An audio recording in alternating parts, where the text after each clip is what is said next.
Hello friends, जय जगन्नाथ। प्रथमे अरुआ चाउल को भलसे धोई ताकू नड़िया कोरा पानी लुण टिके दे भलसे ग्राइंडिंग करवा। तापरे पैन बसई गोटे कप क्षीर गुआ घी टिके दे भलसे फुटेवा।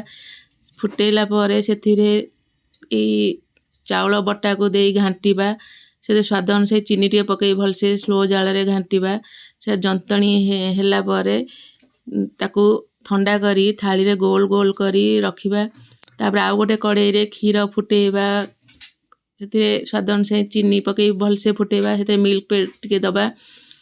तापरे नड़िया कोरा टिके पकई भलसे फुटेबा। तापरे क्षीर गईठा पिठा जो रखी थिले ताकू नहीं पकई फुटेबा। आ ऊपर गोलमरच हे आसला बेलू गोलमरच गुंड गुजराती गुंड टिके पकई भलसे फुटे दबा। हे गला हमर क्षीर गईठा पिठा। आकू आमे बड़ अमास्या रे करिकी खाऊ। आ केमती हेची कहिबे।